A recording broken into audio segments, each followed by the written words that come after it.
written into the lease. Okay. Do you want a whole one yourself? Because that's what I was planning on doing. Is just Okay, I'm happy with that. Yeah, I have plenty. My friend actually brought these to me at least 1 year ago, if I remember. So I want to start using them. Anyway, yeah, so there is actually going to be a lovely fence similar to that one. Mm-hmm. We do have a relationship with the neighbors, so I'm not bothered by having kind of a tall one. I kind of like having the privacy, but not from a place of, stay away. You know, it's more like we have privacy sometimes. So yeah, unfortunately it seems like we're going to have to fight for it a little bit because the management company is kind of shitheads, but I made them write it in the lease, so I know that one way or another we'll... Yeah. And then we have a whole bunch of this metal fencing, as well as what's there, as well as more, and that's what we're going to use to make the dog run, to kind of section off a dog area. And over time, I would love to I'll grow climbing things on it, mattis or snap peas or like whatever, so that it'll make that kind of pretty too, and it becomes a growing space. So we kind of want to be careful about. I have to find out before I plant anything, like how hard would it be to take it out if I had to, because they said. Basically, when I asked about gardening and stuff, they were like, well, you got to return it to its original, condition. And I'm like, I'm pretty sure you'll be happier with the way I would leave it, especially if I'm here a while, than if we returned it. So I want to, be thoughtful, I might have to pull that out. Right. But the worst thing would be a hole that you fill. Yeah. But, just for now, it just feels right to just stick with containers, and maybe anyway, but yeah, I'm excited, and I will definitely start really asking for suggestions and starts, and right now my brain hurts, but I'm excited about it. I haven't had a place to grow things.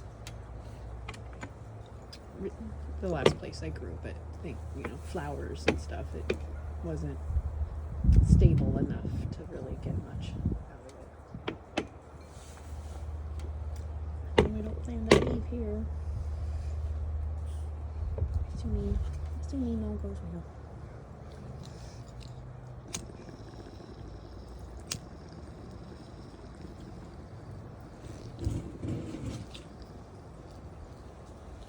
I like this, what you mentioned about separating the essential from the non-essential. Mm-hmm. It's like the basic practice. Mm-hmm. Well, I also like to think about what would we have learned as a child. And if I didn't learn a lot of these things as a child, then I'm kind of trying to simplify it in that way.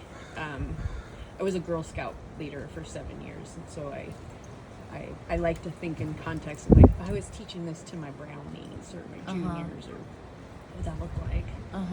Because of what we've been talking about, how there's so many folks who never have learned, never have seen something that's really important, like a new moon ceremony. They're going to be totally overwhelmed if they think, oh, it has to have this and this, and it has, but if they instead see, I've made some videos where I'm I write with a Sharpie on a paper sack, and I have a little fire that burns for 15 minutes, and it's just the act. I think it's just the act of intentionally, and it makes it so powerful. But if it just seems I can have a little fire pit in my backyard, or a metal bowl or something, and I can make a little fire for a little bit, and I can put some words in it, I could do that. It's just a nice little starting point for myself as well as for others. And so I can tend to get too wrapped up in too many details, and just keep it very simple. Yeah, one of the common traps.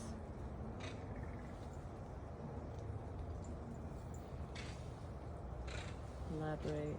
Oh, look, I see some blue sky. Yeah, I was just noticing it.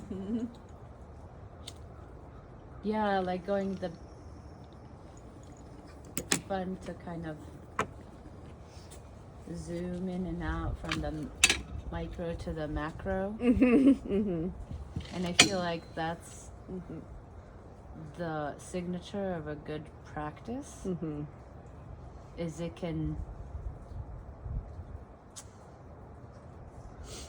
allow ease of transition between the 2. Mm-hmm. But I also really believe in, like, you know, say if you've done something a number of times, the energy of you doing that thing is still there. And so, you know, kind of like how you felt your Costa Rica dance show back up today. You know, but it wasn't as big or intense or in Costa Rica. Right. I kind of feel like that's a similar thing for any sort of ceremony or anything. Is it that if you know, your body remembers that experience, your spirit remembers that experience, and so it's, you know, almost like a pull up that energetic without having to do the whole thing because you've done it before, perhaps a number of times. Memory. Right. So I call it like making memory capsules.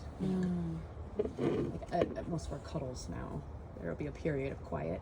Mm-hmm. And at the end, I'll be like, okay, so before we wrap up, tune into your body and just everything. Like, how do you feel right now? And then just intentionally, like, make a memory capsule so that you can just really remember what this feels like when we're not here. You can pull it up. It's like pulling up a file, you know? And you'll be able to still... it does take practice to be able to really feel, but over time you can really stay connected to that feeling just by asking for it to come back up. I mean, how is it any different really than like trauma coming up, except for the trauma stuff coming up we maybe didn't ask for? Yeah. Right. To counteract it. And, you know, it's wrestling the trauma response is part of, I think, growing up and maturing and learning how to, instead of it going straight from external event, I am traumatized, you know, like I am immediately freaking out. Like there eventually could be a space. Well, memory is such a malleable thing. That too. Do you remember when everybody believed that you couldn't, like, that you could completely trust an eyewitness report, or when you're like, my memory is accurate, like, you can't teach an old dog new tricks. Like, that's a very strong belief system. That's not true. I just listened to a podcast about it. Yeah. It's very malleable. It's right. like ridiculously. You can turn on neuroplasticity with 2 minutes of movement. But it can also aid in trauma. Like you can rewrite your story. Right. Yeah, that's not hippy dippy talk anymore, right? That's like experienced by many people. Yeah, not to.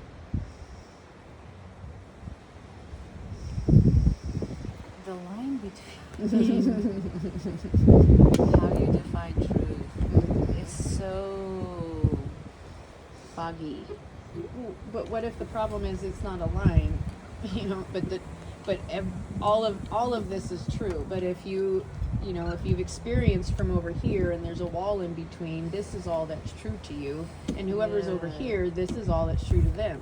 But if you can take out this wall and go, oh, you know what? Let's team up. Now we see more truth together because mine was true and yours is true. 12 perspectives. 12 And every experience is the same.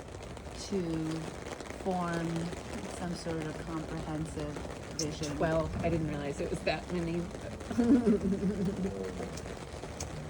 And they're all nuancedly different. But enough that you need all of them. 12, right? 12 apostles. What else is there 12 of? Why is it that people are so committed to, like, the way I saw it is the only way that could be true, and the way you saw it, even though you were all the way over there at a 75-degree angle, like, you know. So it must have some sort of biological basis. Most things do. For survival. Perspective. Or it's a nature versus nurture conversation, and is like, is this just the programming that, you know, we've had over the past couple of generations, and we can uncover the actual natural ability to allow in a whole perspective? Well, I Is it a do learned know behavior? that like paying attention to the negative is more prominent, and that's That is- biologically that linked. is- Yep. And you have to really fight against that one, like really rage, armor up for that one. Yeah. But I don't know about the other aspect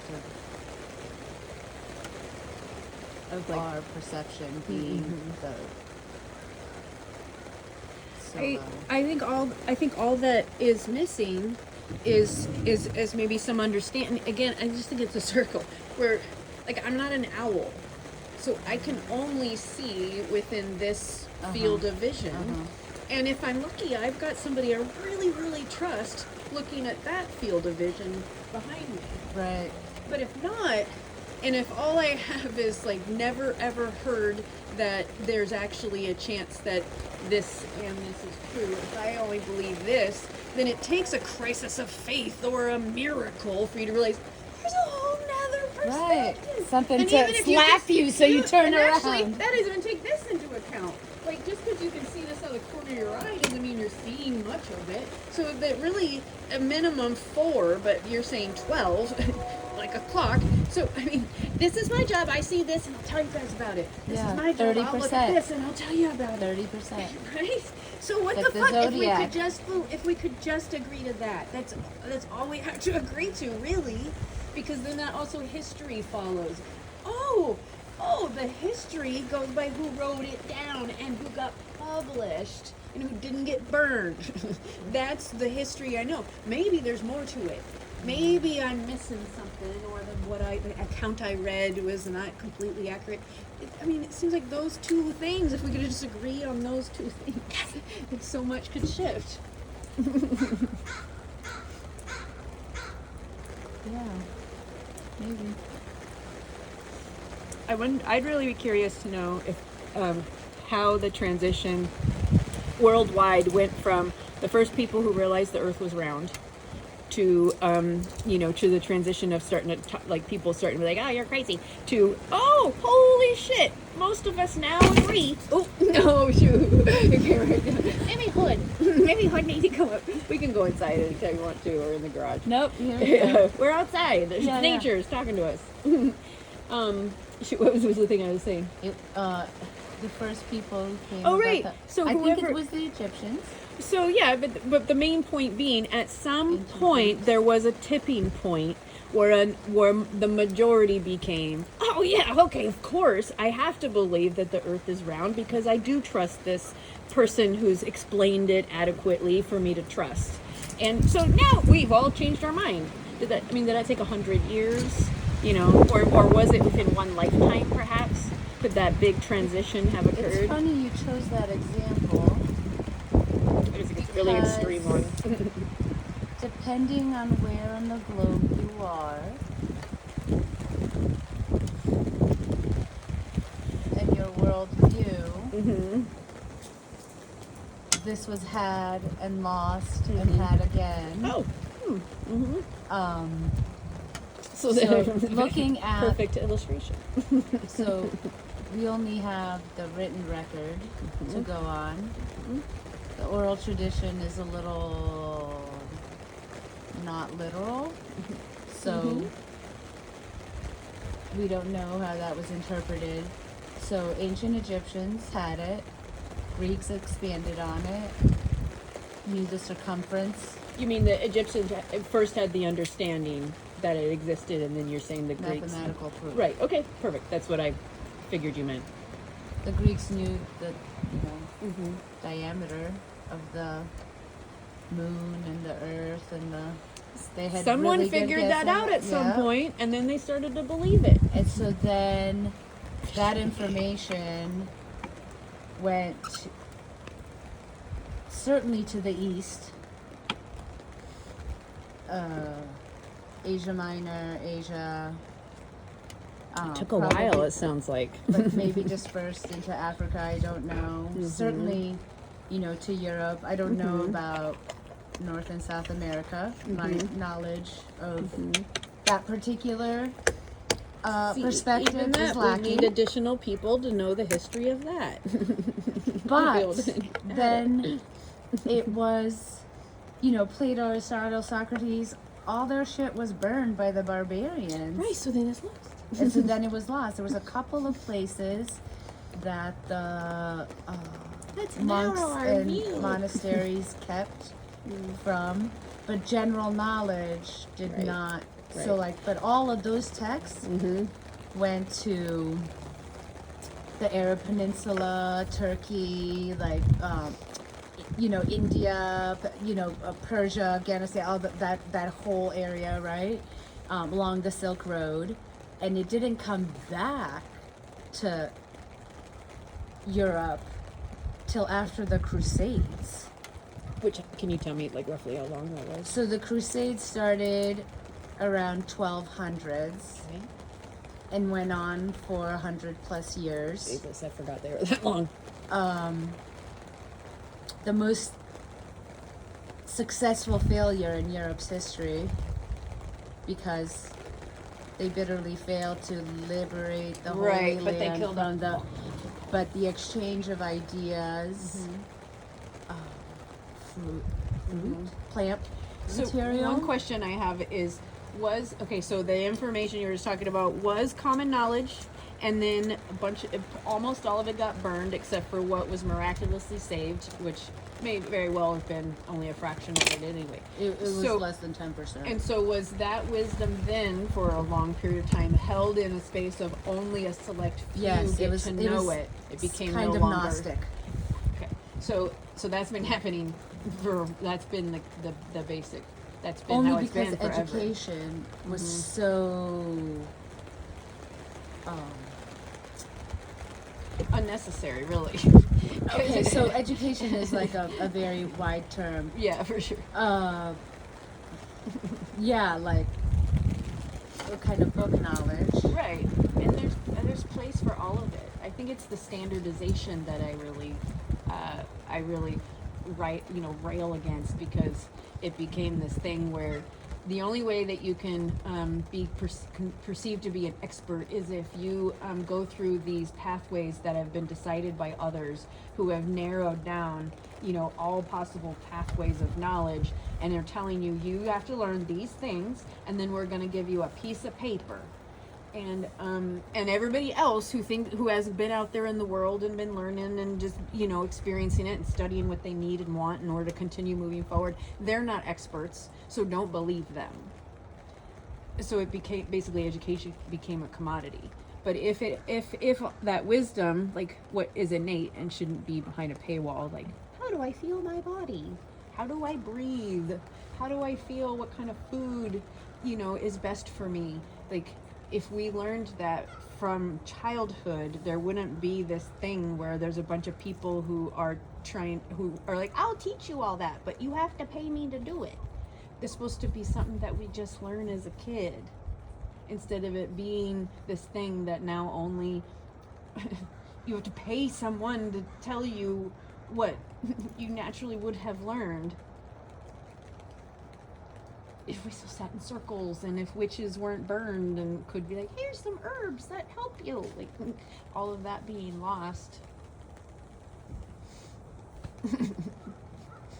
Yeah.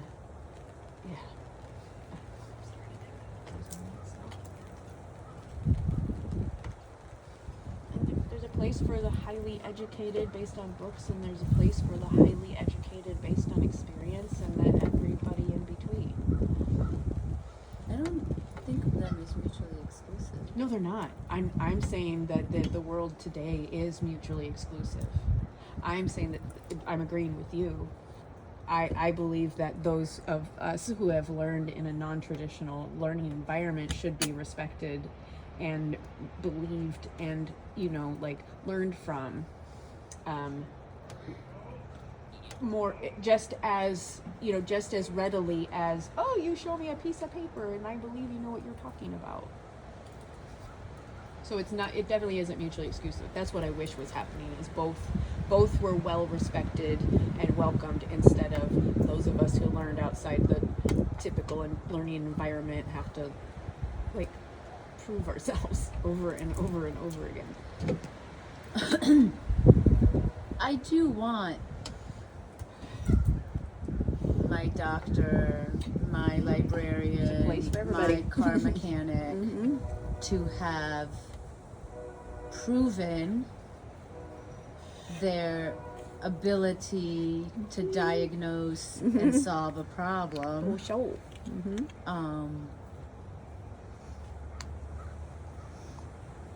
And yeah, traditional test taking, piece of paper, multiple choice, not appropriate for everything. No, I wish that it was so normal still to go apprentice for something.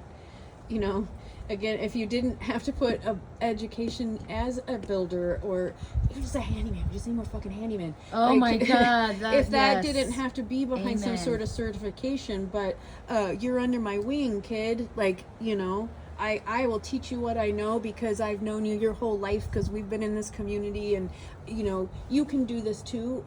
Or you'll decide you don't like it. You didn't have to pay for a degree and decide you don't like it, and then you go apprentice with the other guy over there. You know, like that's the way it should have continued to be.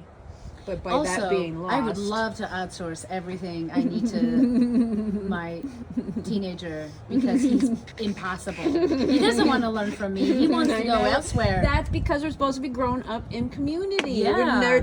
A single parent is an absolute aberration. That makes me so infuriated because a child should be surrounded by a variety of humans that they can learn from, and some of them are assholes. A lot of them will be like, you know, neutral or pretty great, really.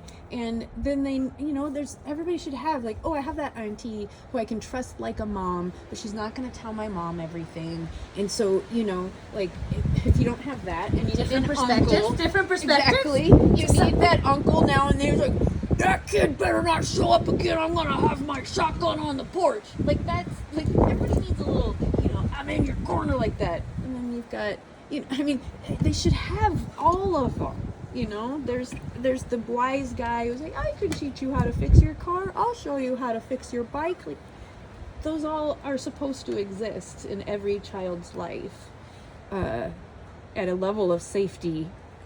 That feels like a privilege. Right, I know, That right? feels And like a that's what privilege. it should be the opposite. That should be what we all get to, you know, experience. And when we can't, we teach other people how to do So it. interdependence, I think, is what you're talking about. Yes. Yes. Yeah. Everybody has their gift to give. And if it's not all turned into a transactional commodity, but instead is like...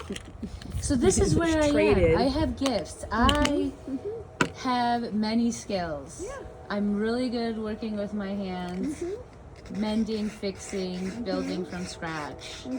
I have an artistic eye. I can create space. I can draw. I can paint. Yeah. I can dance. I have all of these skills. And right now, the job that I had utilized them actually really well. So you got really sharp on all of them, huh? So I feel like teaching, right? 1 through 8 is, you know, has really, I got to be the teacher of all the things. And I got to do science experiments and like how to write a 5-paragraph essay, like all of this shit, right? All of these basic skills. And now I'm like, where else? How else? Where am I needed? Where should I pour my energy so that I make a positive impact that I actually want to do with joy? Because I loved my work. I loved it. Like every job has a shitty thing about it, but I really, really enjoyed my work. That's why, like the thought of leaving the career, and I'm like, but that's all I've ever really done professionally. Like I've done other. So you are one of the geniuses who has found a way to be paid to receive all of a lot of the education and wisdom and like experience that you needed. So now that you know you got paid. You didn't go. You probably went to college, but you know what I mean. Like paid for an extraordinary level of expertise and experience, and There's no expertise. I it know is. this Humans. much about so much. That is an expertise of itself, because those of us who are like that can be like, hey kid, you know what, I bet you would like this thing. I don't know a lot about it, but it just vibes me with you. Go figure it out. And if you don't know a little bit about a lot of things, you can't do that. You can't be that resource. Right. So now that part is coming to an end. My job is ending. My school is closing. Mm-hmm. So now it's time. It's time for you to move out of the paid training program and into the practicum, which is the. Didn't you come? Have you come to one of our community circles? Did you come? I don't think so. Okay. Well, that's why you're at the door then. That's why you arrived. Because apparently, yeah. Anyway, so,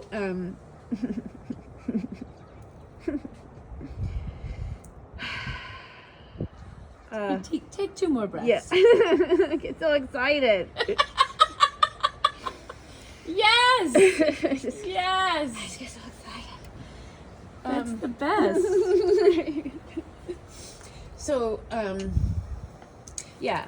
So I'd like to introduce you to my home, and I haven't really told everybody its name yet, but this is the place where art is born.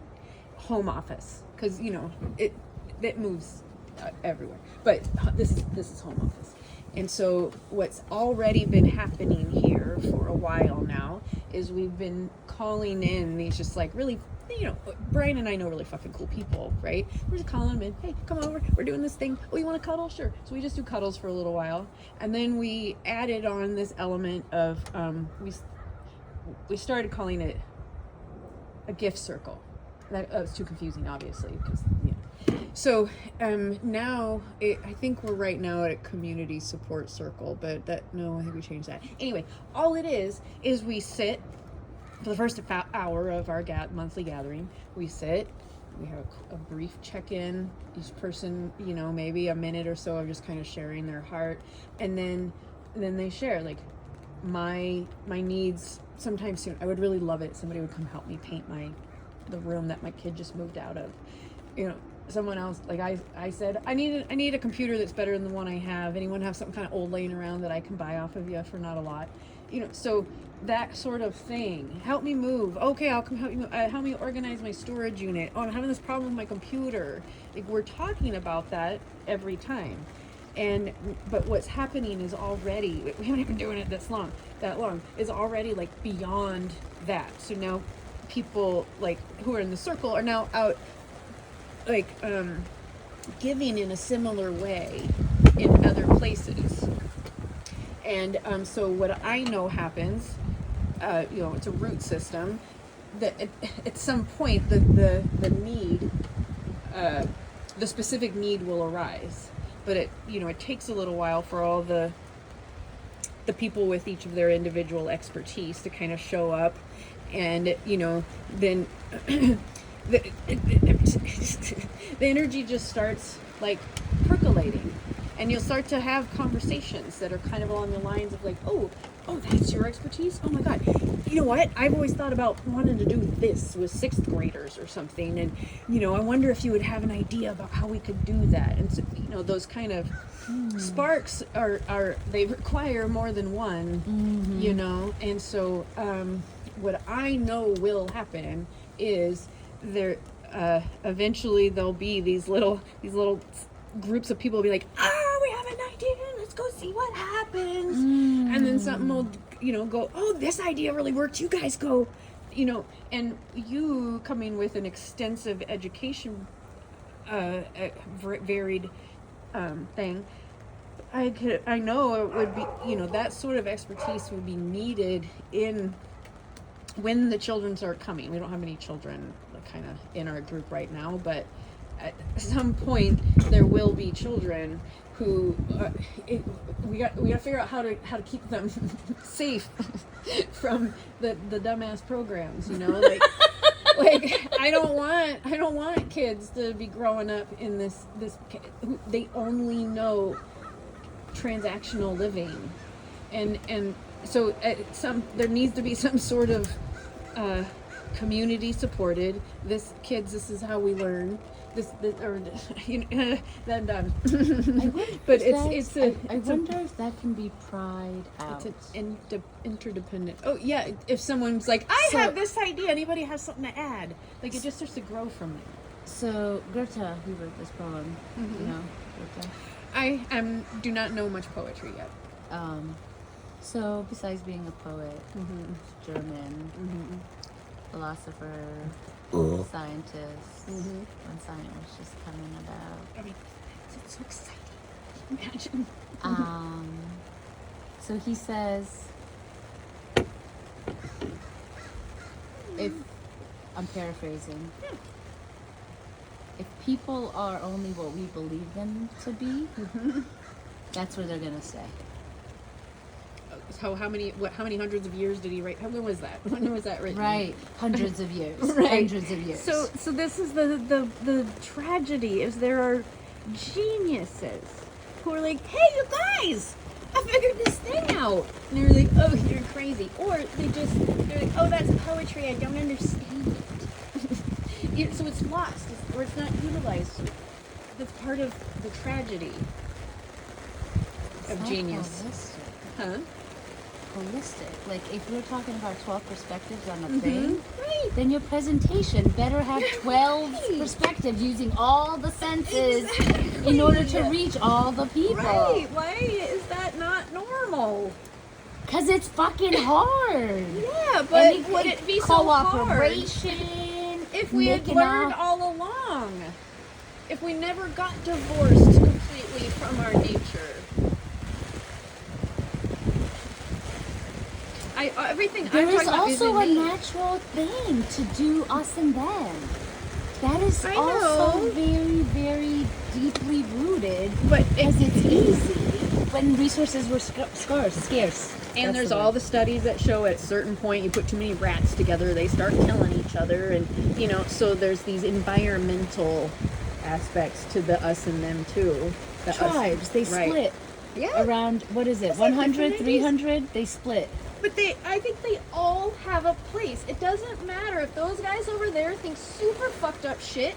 Somebody's gotta think it, and then because we're all, it's a So whole how body. do you- Some how- people are toes, some people are hands, and Okay. these guys don't think the same as these guys. But it's really hard to hold contradictions. We're not all black and white. If we weren't such children, then we would be able to hold the fact that everything's not black and white. It's just not that I am simple. the first in line to be guilty of having a really, having, the natural. amount of stretching that you have to do to hold opposing things is sometimes you're like, I just need something to grease the wheels because I'm about to bust. It's a learned behavior that we didn't learn. That kind of thing doesn't come naturally. There are things you do have to learn. But there are things you naturally would learn in a natural environment. You would learn how to breathe from your belly as a little girl, as a little kid. You would learn how to serve your elders by bringing their tea and offering. You would learn how to do the chores of the household and by seeing how good it feels to help in that way and to see your impact, immediately in this microcosm. Yeah. And so, it's only hard because there are far too few of us who currently know the truth. And so, yes, when you're bucking a system, and it's a very much like, more of us think this thing than you do, so obviously it's you that's wrong, instead of, wow, you have a different perspective than us, like you've been standing on a 50-foot wall or something and we're down in this ravine, so thank God you can see something different than we can, but there's only one of you.